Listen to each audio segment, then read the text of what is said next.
ஓம் சாய்ராம். சாய் பாபாவின் குரல். அன்பு குழந்தையே, அமைதியாக இருக்கிறேன் என்று என்னை நினைத்து நீ கோபப்படுவது சரியே. அமைதியாகத்தான் உள்ளேன். உன் கர்மாவை மாயையின் விளையாட்டிலிருந்து காப்பாற்ற நான் உனக்காக எப்போதும் எல்லா ரூபத்திலும் இருப்பேன். உன் வாழ்க்கையில் உன்னை ஆளும் மிகப்பெரிய விஷயம் உன் மனமும் புத்தியும் தான். உன் மனமானது சஞ்சலம் இல்லாமல் இருக்க வேண்டும். உன் வாழ்க்கையை நேரமானது ஆளும்போது உன் பாதை என்னவென்றும் அதில் நீ எப்படி பயணிக்க வேண்டுமென்றும் உனக்கு புரியும். உன் புத்தியும் மனமும் உனக்கான நல்ல நேரத்தை தீர்மானிக்கும். இதுவே மாயை விதி சூழ்ந்து விட்டால் அவற்றால் உன் மனமும் புத்தியும் அகப்பட்டு கொண்டிருக்கும். அதுவே உனக்கான நேரத்தை எதிர்மறையாய் தீர்மானிக்கும். உன்னுடைய முடிவுகள்தான் உன் வாழ்க்கையில் இடம்பெறும் இன்பமும் துன்பமும்.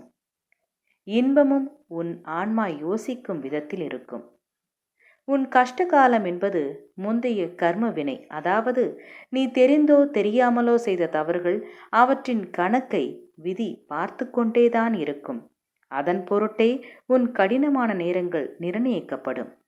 அதனால் எதற்கும் மனம் தளராதே. வாழ்வில் இன்பத்தை கண்டு மட்டுமே வாழ முடியாது.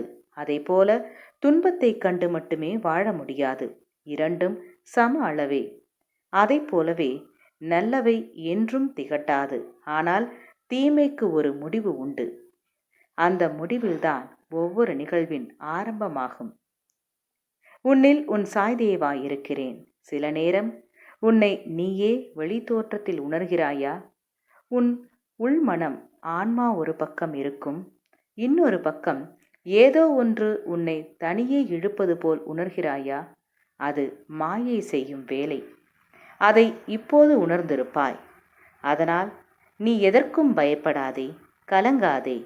உன்னில் நிச்சயம் வெற்றி என்ற தீபத்தை நான் ஏற்றுவேன். அனைத்துமாய் அகிலத்தின் ரூபமாய் உனக்கு நான் இருப்பேன். சாயியை பணிக. அனைவருக்கும் அமைதி நிலவட்டும். என்றும் உங்கள் நலம் விரும்பும் பராசக்தி.